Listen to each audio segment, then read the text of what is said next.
Okay, let's just dive right in. We're going to unpack the ancient book of Joel, and we're really going to zero in on one very powerful, kind of mysterious phrase that's right at the heart of the whole thing: the day of the Lord.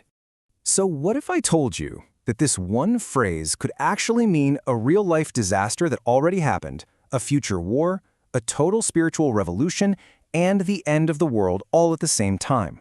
Well, that's the puzzle we're going to piece together. So in the original Hebrew, the phrase is Yom Yahweh.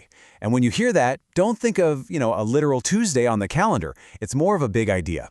Think of it as any moment when God steps into human history in a really decisive way, making his presence felt right here on earth. And that can look like judgment, or it can look like deliverance. To really get our heads around this, we've got to peel it back in layers. So let's start with layer 1, thinking of this day as a disaster that is happening right now, in the present. And that's exactly where the book of Joel kicks off. Joel starts with this absolutely terrifying description. He says, "A nation has invaded my land, powerful and without number." Now, when you hear that, your mind immediately goes to a massive army, right? Some huge military invasion. But nope, he's talking about locusts. A massive, devastating, all-consuming swarm of them.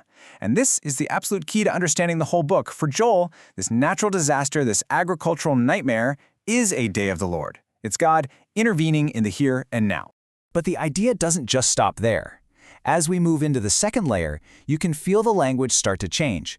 The whole concept evolves from a disaster that's happening now into a serious threat looming just over the horizon. And just notice this subtle but super important shift in the wording. In chapter 1, Joel says the day of the Lord is near, as if it's already here. But by chapter 2, he changes it to is coming. He's using the very real, terrifying plague of locusts as a picture, a symbol, for a potential future military invasion from the north. And this shows us something brilliant about how prophecy works. It's often conditional. Joel lays out this path. See, first you get the warning of judgment. Then comes the call for people to genuinely change. He says, "Rend your hearts, not your garments," meaning it has to be real, not just for show.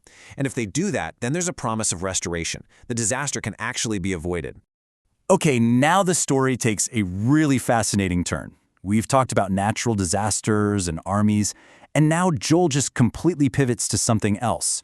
Layer 3 is the day of the Lord as a new spiritual dawn. This is where we run into this really cool theological idea called the already but not yet.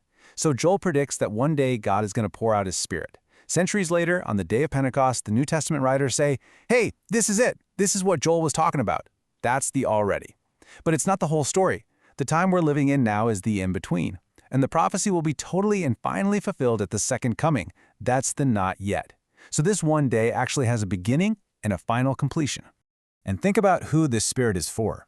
Joel says it's for all people, sons and daughters, the old and the young, even male and female servants. I mean, this was truly radical stuff. No more distinctions based on age or gender or your status in society.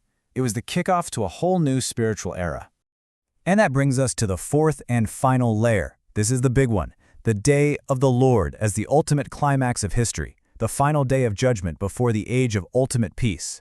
And check out this incredible plot twist. We all know that famous line from the prophet Isaiah, right? About beating swords into plowshares, this beautiful vision of world peace.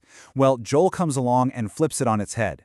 He says, beat your plowshares into swords. Now, he's not disagreeing with Isaiah. He's focusing on the step that has to come before that ultimate peace, a final decisive judgment against the nations for all their injustice and oppression.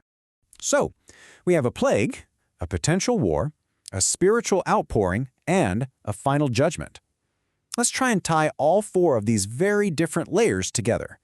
This really lays it all out for us. You've got layer 1, the historical disaster, those actual locusts.